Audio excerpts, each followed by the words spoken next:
Hey everybody, Mark Agnesi here in the back room at Norman's Rare Guitars. Welcome back to yet another week of Guitar of the Day. Welcome back. Raining in LA again. More rain. It's crazy. It's so unlike it here. It just throws everything off. Everything's all weird. It's all dark outside. Well, I hope you guys had a great weekend. Jen literally just drove back from Las Vegas this morning. Got here a little late, but she's back in time for Guitar of the Day. How was Vegas? It was amazing, but I'm tired. Tie, yeah. Yeah. Thundered from Down Under? Magic Mike, what'd you do? I wish I did both of them. You just gambled. Lost money. Gambled. Ate at the Great Buffet. She's telling me there's a sign there that said Great Buffet in quotes. I was like, sounds like you're trying to hide something. Just get the quotes out of there. Oh my God.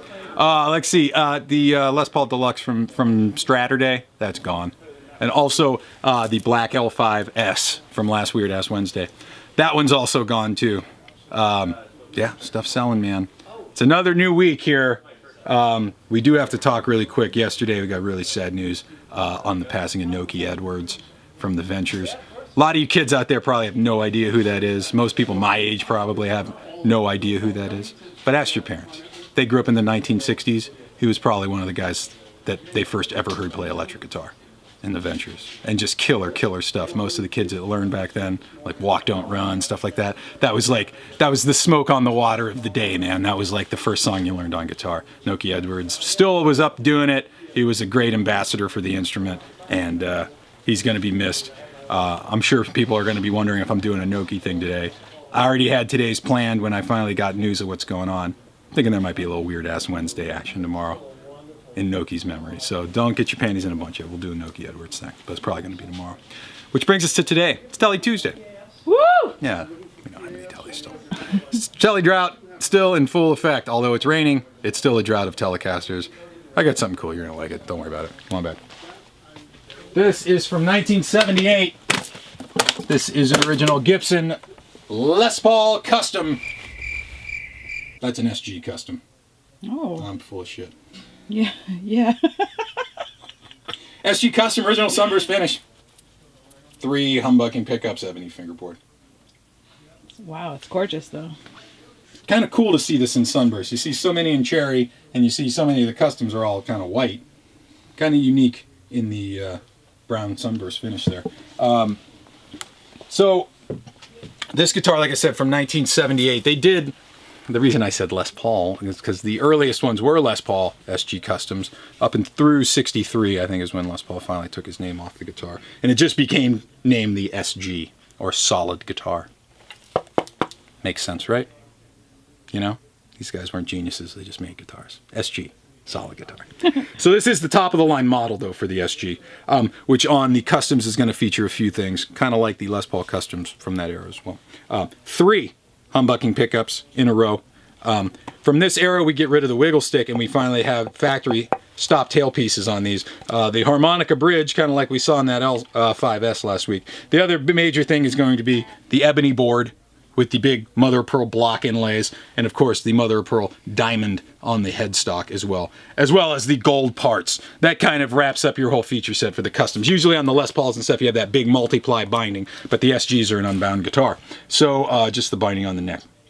Other than that, the other thing we got, you'll see here, 3-piece neck. 1, 2, 3 pieces, just like that L6S was, and like that Les Paul Deluxe was.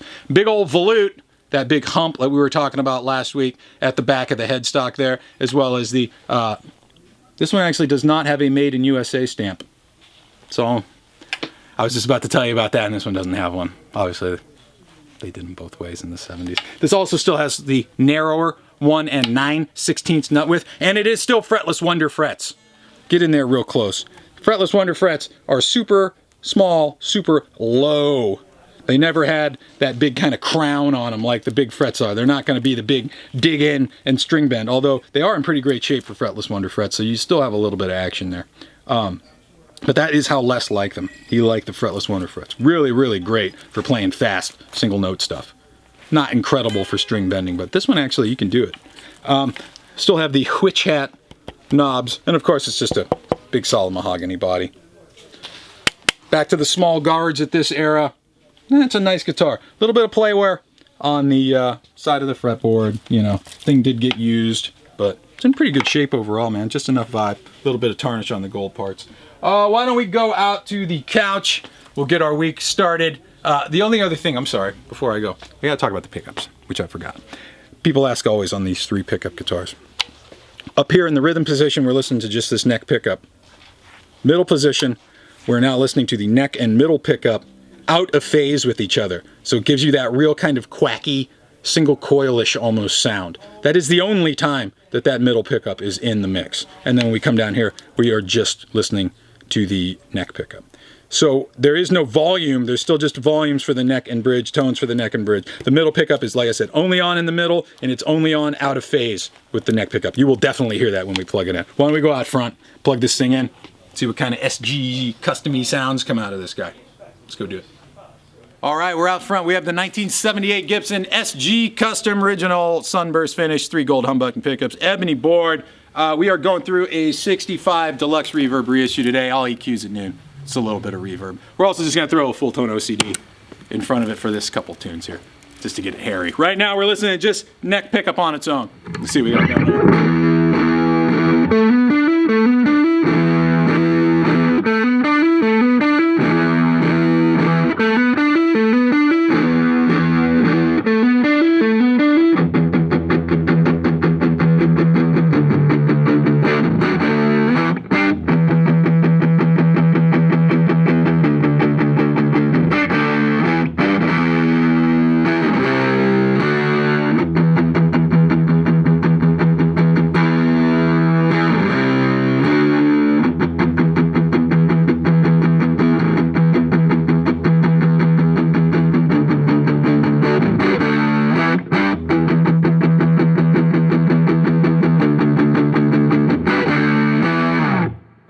Let's go into the middle position on the switch.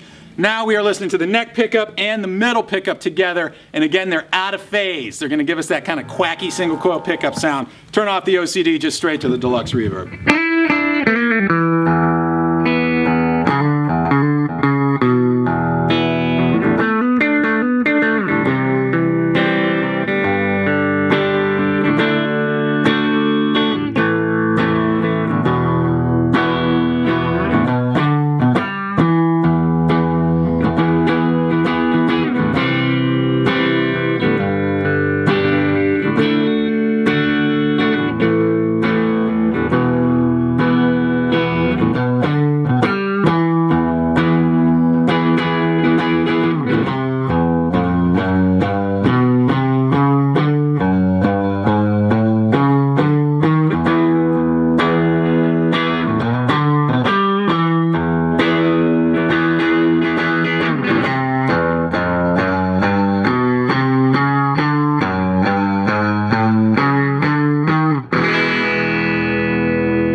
Let's go down to bridge pickup all by itself, wide, freaking open. Put that OCD back on.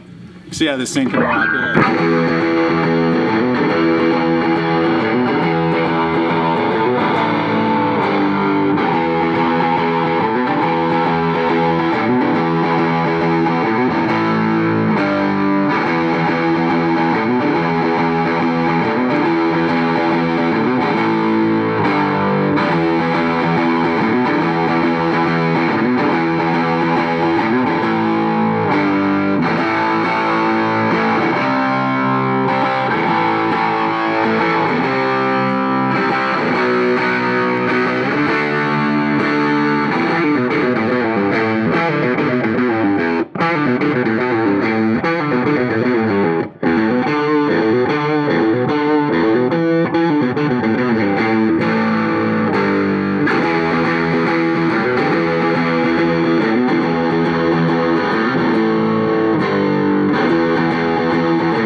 Oh yeah, from 1978. Original Gibson Les Paul. Did it again. It's an SG for Christ. 1978 Gibson SG Custom. 3 gold humbucking pickups. Factory stop tailpiece, ebony board with the big mother of pearl block inlays, gold parts, witch hat knobs, and the original case. It's not a telly, but hey, deal with it, man. I don't know how to tellies. What do you want me to do? It's not Hey, Les Paul. What do you want me to do? It's not Les Paul either. Like me, right? All right, hey, there's your Telly Tuesday for this week. Follow me on Instagram at Mark Agnesi. Follow the store at Norman's Rare Guitars. And check this and the rest of these guitars out online at normansrareguitars.com. Weird Ass Wednesday tomorrow. Probably some kind of Noki Edwards tribute, I promise. We'll do something for Noki. You guys have a great night. We'll see you back here tomorrow for another episode of Guitar of the Day. Peace. Bye. Adios. Arrivederci.